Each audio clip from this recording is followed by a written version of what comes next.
बरसों से मानो अपने पुश्तैनी घर से दूर शहर में नौकरी करता था।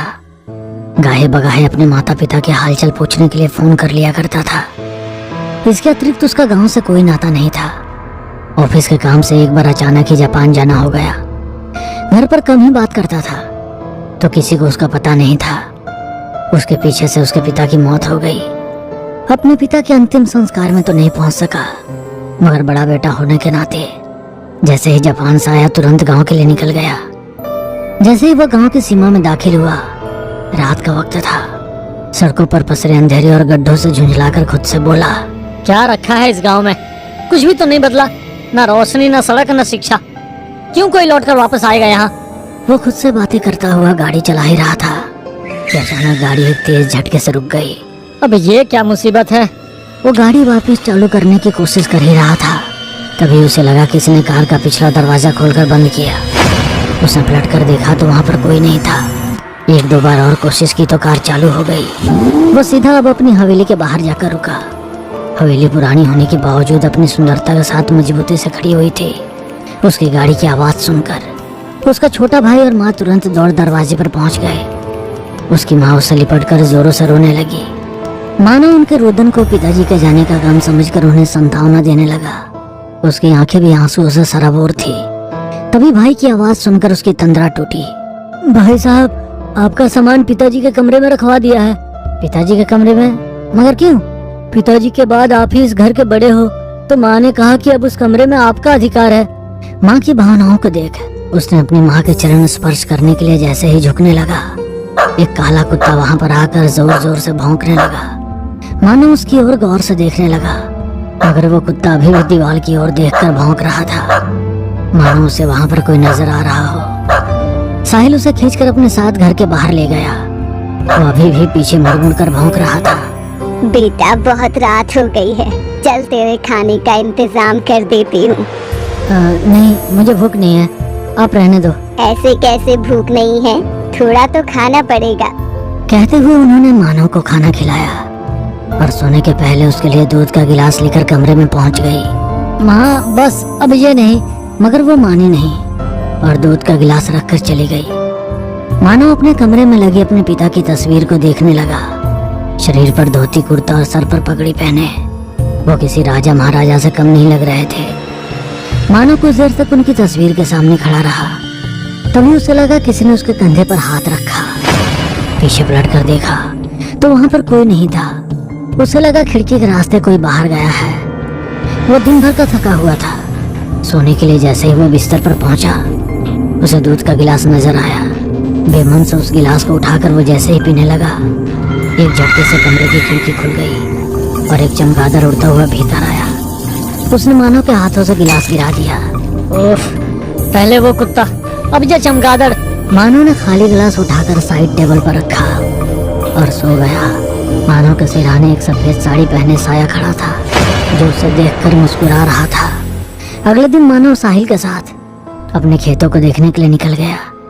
खेतों के बीच से बहती हुई नदी को देख उसका बचपन याद आ गया। वो और पिताजी अक्सर खेतों पर आते और वो घंटों नदी में नहाता था। उन पलों को याद कर उसकी आंखों में आंसू आ गए। शाम के समय दोनों वक्त मिल रहे थे। आसमान में हल्का हल्का धुंधला छा गया था। दोनों खेत से लौट रहे थे। तभी उसे अपने कमरे में खिड़की पर किसी महिला का साया नजर आया। एक पल को तो उसे लगा शायद उसका वहम होगा, मगर दोबारा ध्यान से देखने पर उसे वहां पर साया नजर आया। उसने जैसे ही साहिल को बताने की कोशिश की, वो साया वहां से गायब हो गया। मानो को समझ नहीं आया कि ये क्या हो रहा है। उसने साहिल को घर जाने के लिए कहा और खुद कुछ दूर अकेले ही गांव में घूमने लगा। तभी एक सफेद साड़ी पहने हुई एक महिला उसके पास आई। आ गए गोलू बाबा। मानो अपना बचपन का नाम गोलू सुनकर हैरान था, क्योंकि गोलू उसे उसके पापा और धाई माँ ही बुलाते थे। तो क्या ये धाई माँ है? मानो अपने दिमाग पर जोर डालकर याद करने की कोशिश करने लगा, मगर उसे याद नहीं आया। क्या सोच रहे हो गोलू बाबा? पहचाना नहीं क्या मुझे? मैं कमली। आपको यहाँ नहीं आना चाहिए था। चले जाओ यहाँ से, बड़े मालिक की तरह आप भी मारे जाओगे। चले जाओ वरना। कहते हुए वो महिला अचानक से गायब हो गई। मानो उसे दूर दूर तक ढूंढने लगा, मगर वो कहीं भी नजर नहीं आई। घर आकर उसने उसकी माँ से जब धाई माँ के बारे में पूछा तो वो बोली, किसकी बात कर रहे हो बेटा? कौन वो कमली? उसे तो मरे 2 साल हो गए। एक एक्सीडेंट में उसकी मौत हो गई थी। माँ की बात सुनकर मानो हैरान था। यदि उनकी मौत हो गई थी तो आज उसे मिली वो कौन थी? जब से वो आया है पता नहीं उसके साथ सब कुछ अजीब सा क्यों हो रहा है। बेटा हाथ मुंह धो ले, खाना लगा देती हूँ। आप मेरा खाना कमरे में ही भेज देना, कहकर मानो वहाँ से चला गया। माँ ने एक नौकर के हाथ उसका खाना कमरे में भेज दिया। मानो किसी गहरी सोच में डूबा हुआ था, इसलिए कुछ देर खाना ऐसे ही रखा रहा। मगर जब उसे ध्यान आया तो वो जैसे ही खाना खाने पहुंचा, एक काली बिल्ली आई और पूरी थाली गिराकर चली गई। कल दूध, आज खाना, ये सब क्या हो रहा था समझ से परे था। दिन भर गांव में घूमने के कारण उसे भूख लग रही थी, तो वो खाना लेने जैसे ही किचन में पहुंचा, उसके कानों में भाई की आवाज आई, माँ कुछ भी करके उसे रास्ते से हटाना ही होगा, वरना हमारी सालों की मेहनत बर्बाद हो जाएगी। इतने सालों से इस गांव में अपने से 20 साल बड़े इंसान के साथ अपनी जिंदगी प्रॉपर्टी का बंटवारा करने के लिए थोड़ी ना बिता दी। जब पहली बार राजा ठाकुर से मिली थी मेरी उम्र मात्र 19 साल की थी। राजा ठाकुर की तो शादी हो गई थी और उनका एक बेटा भी था मानव। शादी के 10 साल बाद राजा ठाकुर को संतान का सुख मिला था।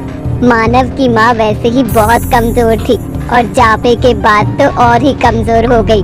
वो मानव का ध्यान ही नहीं रख पाती थी। मानव की देखभाल के लिए उन्होंने दाई माँ को रख लिया, मगर राजा ठाकुर की देखभाल का क्या, इसका जिम्मा मैंने उठाया। धीरे धीरे उन्हें शारीरिक सुख देते हुए उनका दिल जीत लिया। जितना मैं उनका ध्यान रखती उतना ही उनके सामने मानव का भी। राजा ठाकुर ने मुझे अपनी दूसरी पत्नी का स्थान इस घर में दे दिया। अब तो मानव की माँ मेरी आंखों में खटकती थी। फिर तुम्हारा जन्म हुआ। धीरे धीरे ना जाने कैसे मेरी उस सूत का स्वास्थ्य सुधरने लगा था। राजा ठाकुर अब अपना ज्यादा समय उसी के साथ बिताते। मैं शायद उनके उपयोग के लिए ही इस हवेली में थी।